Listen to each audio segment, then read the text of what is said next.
안녕하세요. 캐나다에 살고 있는 굳은살입니다. 저는 작년에 캐나다 영주권으로 가는 바로 문 앞까지 갔었어요. 온타리오 주정부 이민, 즉 OINP에서 초청장, 즉 ITA까지 받았었고요. 그런데 결국엔 신청서를 철회, 즉 위드드로 하게 되었죠. 왜냐하면 이유가 제 실력이 부족해서, 서류가 잘못돼서 아니었습니다. 그 이유에 대해서 이제 쭉 설명을 드리도록 할게요. 그리고 오늘은 제가 어디서 어떻게 막혔는지, 그리고 여러분들은 같은 실수를 하지 않도록 제 실패를 처음부터 끝까지 솔직하게 말씀드리겠습니다.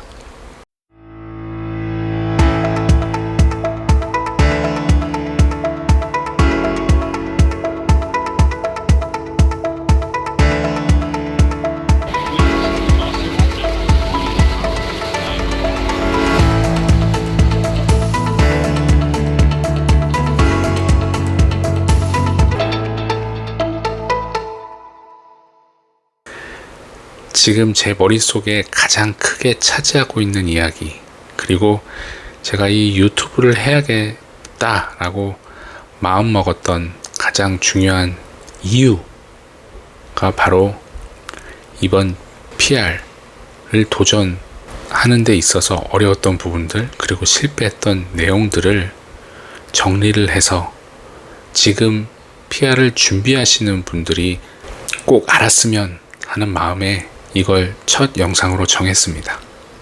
솔직히 아직도 꿈에 나와요. PR을 따는 것, 그리고 PR을 따지 못하는 것. 그래도 제 얘기가 단 한 분이라도 같은 일을 반복하지 않게끔 할 수 있다면 그걸로 이 영상은 의미가 있다고 생각을 합니다. 먼저 제 이민 여정에 대해서 말씀을 드리기 전에 물론 이민을 준비하시는 분들은 다 아시겠죠. 다 아시겠는데 간략하게나마 이 영주권 준비하는 절차에 대해서 말씀을 드리도록 하겠습니다. 가장 처음인 게 EOI, Expression of Interest, 즉 내가 흥미를 가지고 내 표현을 하는 거죠. 즉 내가 PR을 신청을 하겠다. 그래서 EOI 풀에 등록을 합니다. 그리고 풀이 등록이 됐으면 그 중에서 자기가 그런 모든 서류라든지 자기의 스테이터스 상황이라든지를 점수로 다 합산해서 특정 시점에 주정부 혹은 연방정부가 가장 점수가 높은 신청자를 기준으로 해서 ITA, 즉 Invitation to Apply Letter라고 그러죠.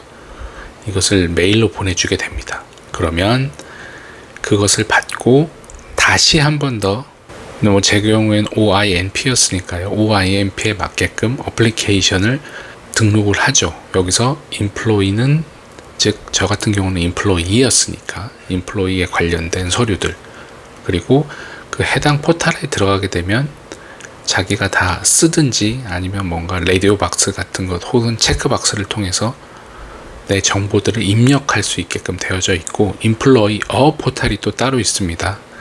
그건 회사 측에서 나에 대한 정보, 그리고 회사의 정보들을 입력하고 또 자료를 업로드하는 그런 방식으로 OINP 어플리케이션을 진행하죠. 저는 약간 좀 의아했던 것 중에 하나가 EOI 때 벌써 자료를 다 던졌는데 왜 또 OINP 어플리케이션 할 때 이 자료를 또 던지는지 그걸 이해를 못했었어요. 저의 실수였죠. 그리고 이렇게 어플리케이션이 진행되게 되면 IRCC, 즉 캐나다 이민국 쪽에서는 평가를 하겠죠. 그리고 평가를 해서 이 사람은 적합하다라고 하게 되면 노미네이션을 받게 되고, 그 사이에 노미네이션 받음과 동시에 워크 퍼밋 레터, 즉 워크 퍼밋을 너는 신청할 수 있어 라는 레터를 보내주게 됩니다. 그러면 내가 일을 계속 하고 싶다라고 하게 되면 그 기간 내에 워크 퍼밋을 신청을 하고 요즘 같은 경우는 3개월, 4개월 정도 걸린다고 하더라고요.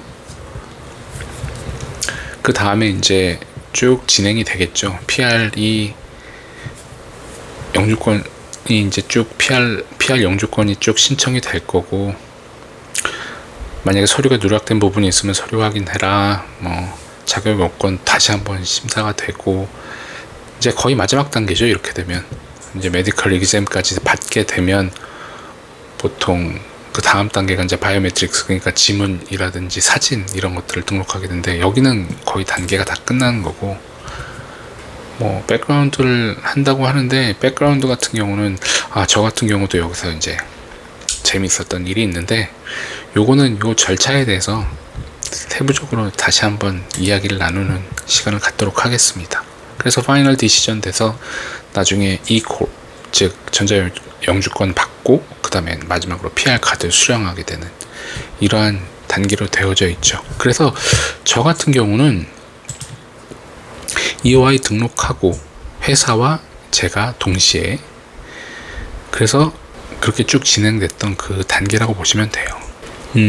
그리고 제가 EOI 등록 같은 경우는 2014년도 8월 달에 EOI를 제출을 했고, 25년도 5월달 정도 됐죠. 그때 인플로이 포탈, 인플로이어, 즉 회사 쪽 그 시스템, 포탈 시스템이 뭐 개편이 되고 새로 만들어진다 그래가지고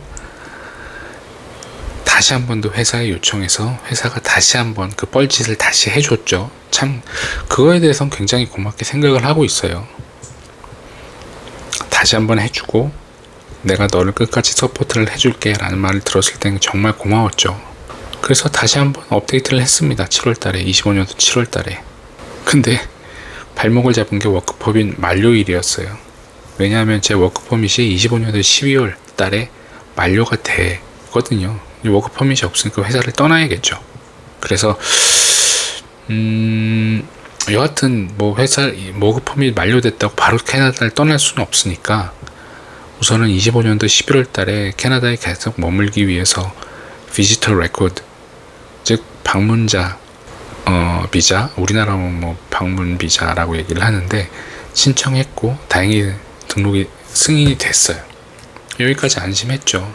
이제 기다리다가 받으면 되겠구나, ITA만 받으면 되겠지라고 생각을 했죠. 근데 이제 결정적으로 20년도 4월달 말에 드디어 ITA 초청장을 받았어요. 제 메일로 날라왔습니다. 너 점수를 보니까 노미네이션 가능하니 신청을 하세요 라고 해서 이민국에서 ITA가 왔어요. 아이고야, 깜짝 놀랐죠. 솔직히 2년 가까이 기다린 순간이었으니까 이제 서류만 잘 넣으면 된다 생각을 했어요. 그래서 아까 말씀드렸던 것처럼 ITA를 받게 되면, 그 레터를 받게 되면 OIMP 어플리케이션을 다시 해야 합니다. 그래서 저는 제 거는 쭉 업로드를 했죠. 업로드하고 회사 쪽에서 이민 관련 컨설턴트가 있었어요. 뭐 이민 컨설턴트가 회사 내에 있었던 건 아니고 연관된 이민 컨설턴트가 회사랑 같이 조인해가지고 일을 하시는 분이 계셨는데, 그분이 이제 도와주면서 회사 쪽에서 인플로이어 포탈, 즉 회사 측 포탈에 입력을 하도록 지원을 해주고 제 것도 검증을 해주고 뭐 그런 방식으로 했는데, 갑자기 어느 날 그 회사 인사 담당자한테서 연락이 온 거예요. 포탈에 입력이 안 된다. 왜? 알고 봤더니 포탈에 제가 현재 근무 중인가 라는 질문란이 있었고, 거기서 만약에 아니요 라고 선택을 하게 되면 추가로 다른 정보를 요청하는 거예요. 얘가 지금 일을 할 수 있는 상태가 아닌데, 그러면 얘에 대해서 신분을 너가 어떻게 증빙할래? 라는 거죠. 그걸 회사 쪽에다 물어보는 거죠. 회사 쪽에서는 진행할 수 없다고 얘기를 했고, 이 상태로는 불가능하겠다라고 확인을 했고, 이민 컨설턴트도 백방으로 알아봤지만 할 수 있는 방법이 없었어요. 물론 뭐 IRCC에다가 레터도 보내보고 뭐 여러 가지 방법을 했는데 돌아오는 답변은 불가. 너는 valid work permit을 가지고 있어야 된다. 즉 work permit이 지금 이 시점에 가능한 워크 퍼밋을 가지고 있어야 되고, 심사하는 기간 내에도 그 워크 퍼밋은 계속 유지가 되어져 있어야 한다라고 답변이 온 겁니다. 저는 워크 퍼밋이 아까도 말씀드렸다시피 12년도 12월, 25년도 12월 달에 완료가 됐고, legal, 즉 합법적으로 캐나다에서 머물 수 있도록 방문 비자를 신청한 상태였다고 말씀을 드렸죠. 제가 알기로는 내가 합법적으로 캐나다에서 머물게 되면 기존에 올렸던 정보들을 기준으로 해서 ITA를 받고, 기존에 있었던 정보들을 기준으로 해서 노미네이션을 받는다 라고 생각을 했는데 완전 오판을 한 거죠. 그리고 이 이민 컨설턴트도 그건 나중에 따로 말씀을 드리도록 하겠습니다. 여기도 굉장히 복잡한 사연이 있어요.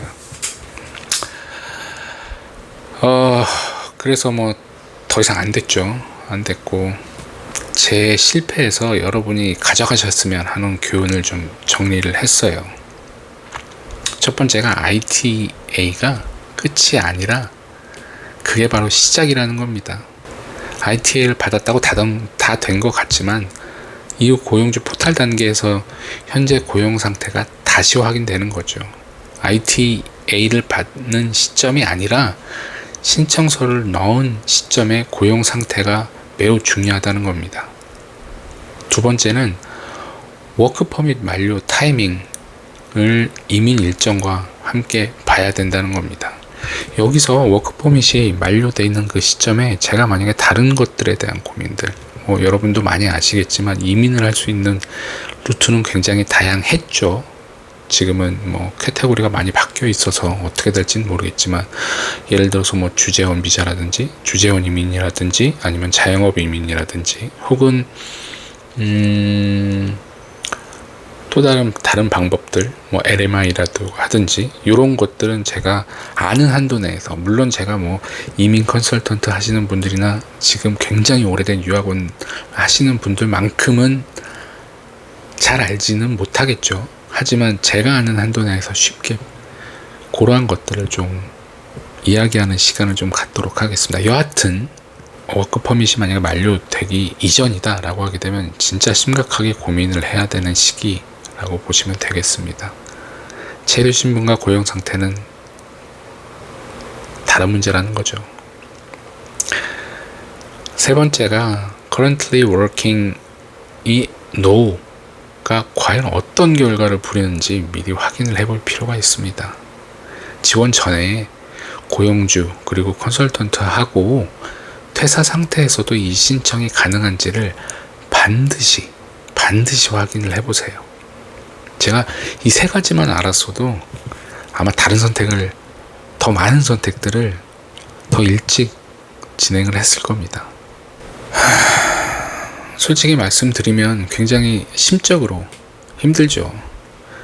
2년 넘게 달려온 길이, 물론 저 같은 경우는 이민을 해야겠다, 무조건 PR을 따야겠다 라고 생각을 해서 이 길만 주구장창 따라왔던 건 아니에요. 그거 얼마나 스트레스 받습니까? 아이들과의 즐거운 시간, 제가 앞으로 풀어나갈 썰들, 이런 것들을 위해서 2년 넘게 열심히 달려왔죠. 그런데 가장 큰 메인스트림이었던 PR의 그 패스웨이가 멈췄다는 게 제 머리로는 이해가 되는데 마음으로는 받아들이기가 되게 힘들더라고요. 특히 내가 조금만 더 알았더라면, 내가 조금만 더 다른 생각, 다른 방법들을 고민을 했었더라면 하고 생각하는 게 가장 현재도 괴롭고요. 그래도 저는 멈추지는 않을 겁니다. 왜냐하면 지금 이 유튜브를 하는 것도 그렇고, 제가 지금 여기서 더 머물고 합법적으로 일을 할 수 있게끔 계속 노력하는 이 상황들이 끝난 게 아니고 다시 시작하는 거라고 제 스스로한테 말하고 있거든요. 제가 지금까지 상담을 했던 이민 변호사분도 계시고 뭐 여러 분들이 계신데 힘들다 라는 말을 제일 많이 들었어요. 상황에서는 뭐 심지어 어떤 분은 한국 나가서 거기서 기회를 엿보다가 다시 들어오는 게 어떻겠냐.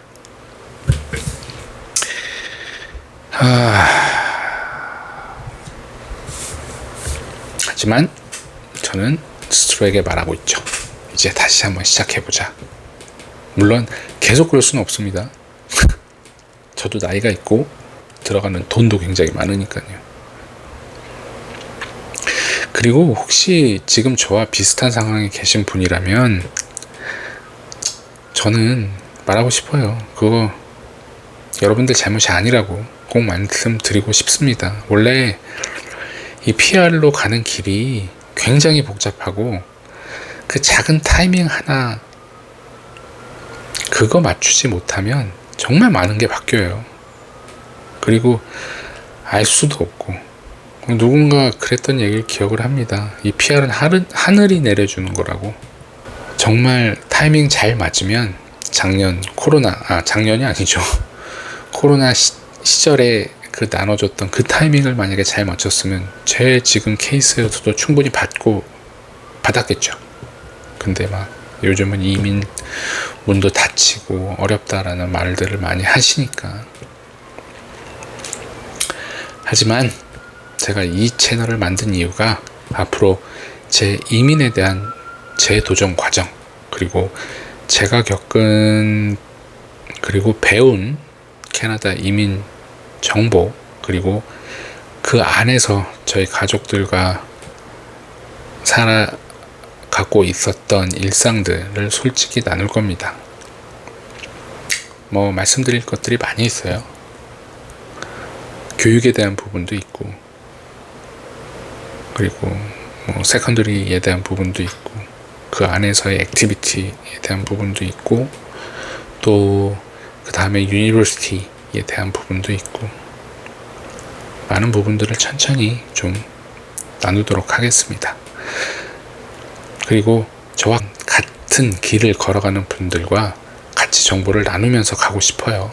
댓글로도 많이 참여를 해주시고, 또 구독과 알람 설정 눌러주시면 제가 또 다른 재밌는 이야기를 찾아뵙도록 하겠습니다. 오늘 끝까지 들어주셔서 감사하고, 이상은 굳은살이었습니다. 감사합니다.